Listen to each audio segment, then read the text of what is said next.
এই পরীক্ষায় অংশগ্রহণ কিছু বেশি এখানে আমরা জানি যে 6,000-এর কিছু বেশি প্রতিষ্ঠানে আপনার সামনে চাপান তাহলে তো পড়াশোনা করে। বসে যাই নাহলে একটু চেপে আসি। 815টি কেন্দ্রে এই পরীক্ষা সংগঠিত হচ্ছে। এটা বিশাল এক এবং এটা করতে গিয়ে আমরা নিশ্চিত করতে চেষ্টা করেছি যে ধরনের ব্যত্যয় মাঝে মধ্যে ঘটে যায় সেটা যেন না ঘটে। যথেষ্ট আমাদের সহকর্মী যারা রয়েছেন এবং অন্যান্য প্রতিষ্ঠান যারা দেশের বিভিন্ন অঞ্চলে এই পরীক্ষা সংগঠিত হচ্ছে তাদের আন্তরিক প্রচেষ্টা ছিল এবং এর জন্য যে প্রাথমিক যে কাজ সেটা অর্থাৎ সুচারুভাবে সেটা সম্পন্ন হয়েছে বলে মনে করি। তবে আমরা আশা করি যে এই পরিবেশ বজায় থাকবে পরীক্ষার শেষ দিন পর্যন্ত।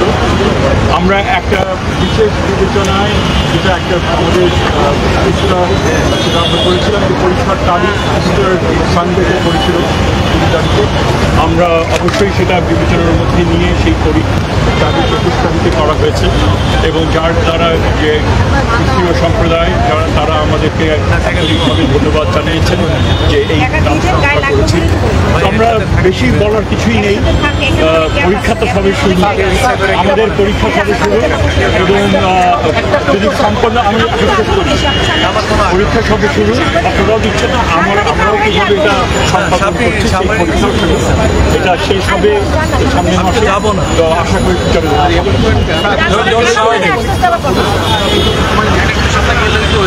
ভাই সামনে ক্যামেরা পাবে না বুঝছেন না কেন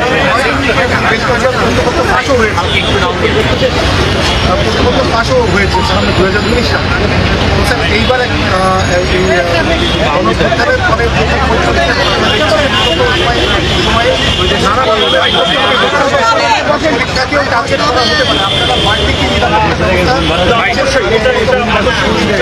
ছিল এবং সেই হিসেবে একটা গুরুত্বপূর্ণ একটা বিবেচনার মধ্যে ছিল।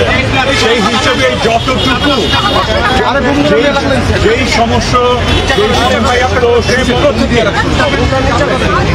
যেই সমস্ত সূত্র থেকে প্রশ্নপত্র পাস হয়েছে বলে জানা গেছে আমরা চেষ্টা করেছি সেই সূত্রগুলো ব্লক করা সেখান থেকে যেন না হতে পারে।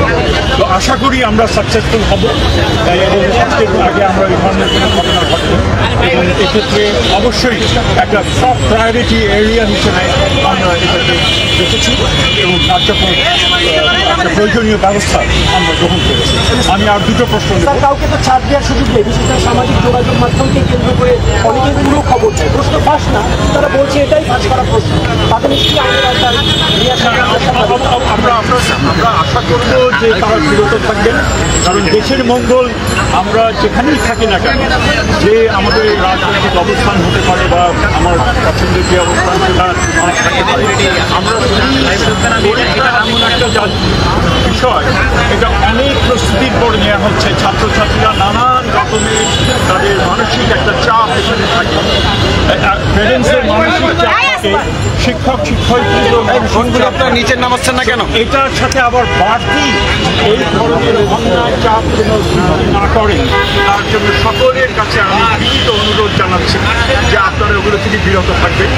যদি জেনুইন সমস্যা থাকে অবশ্যই আপনাদের দায়িত্ব সেগুলো সংশ্লিষ্ট কর্তৃপক্ষের কাছে নিয়ে আসা যাতে তারা যাচাই বাছাই করতে পারে, কিন্তু সেটা সামাজিক মাধ্যমে ছড়িয়ে দিলেন এবং সেটার দায়িত্ব অবশ্যই আপনাকে নিতে হবে এবং এর মাধ্যমে কিন্তু অনেক হয়েছে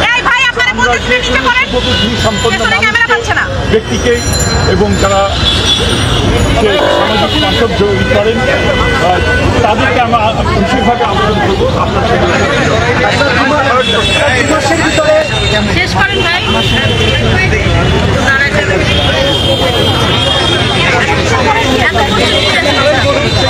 সিলেবাস কতটুকু সহনীয় হয়েছে আমরা মনে করি সে বিবেচনার মধ্যেই রেখেই করা হয়েছে এবং কতটুকু সহনীয় সেটা আমি বলার চাইতে বোধ হয় ছাত্রছাত্রীরা যদি করে তারাই শেষ করে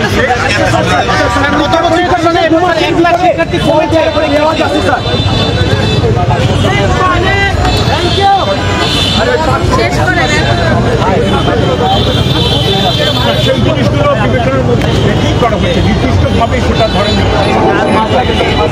তবে ডিভিশনের মধ্যে সেটা অশেষ ধন্যবাদ। স্যার পরীক্ষা শেষে 2 মাসের ভিতরে ফলাফল দেওয়ার একটা রেওয়াজ আছে, এবারও তাই হবে কিনা? যদি রেয়াজ থেকে থাকে নিশ্চয়ই আছেন, আমরা আপ্রাণ চেষ্টা আর স্যার আপনি আইন শৃঙ্খলা মিটিংয়ে বলেছিলেন কি চ্যালেঞ্জ ওভারঅল চ্যালেঞ্জ, এখানে নতুন করে আমার নিজের আবিষ্কার করা কোনো চ্যালেঞ্জ না। এই আরেকটা বিষয় ছিল প্রশ্নপত্রগুলো নিয়ে যাওয়া, পরিবহন, উত্তরপত্র ফিরিয়ে আনা, এসবই চ্যালেঞ্জ এবং সেগুলোই আমরা যথেষ্ট রকমভাবে আমাদের